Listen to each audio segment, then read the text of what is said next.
Hello friends, in this video I'll tell you how to hide columns and rows in Excel. Like and subscribe, support this video and channel. Thanks a lot and let's get started. Method number 1. To hide rows or columns, simply select them by left-clicking and dragging across the columns. Then right-click on the name of the selected columns or rows, and from the context menu choose the hide option.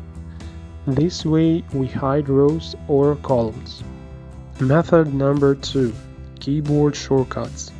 By the way, this method allows you to hide rows and columns without highlighting them. That is, if we have some data that is interfering with us, we can simply highlight it and the names of rows and columns will automatically darken. Then we can automatically hide these rows and columns using keyboard shortcuts. For columns, the keyboard shortcut is Ctrl+0, and for rows, Ctrl+9. Method number 3.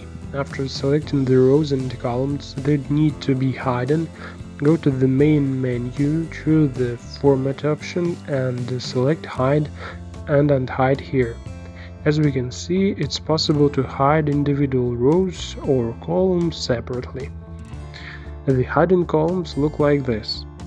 To display them, simply select the adjacent columns or rows, right-click on the column or row name, and from the menu choose the Unhide option.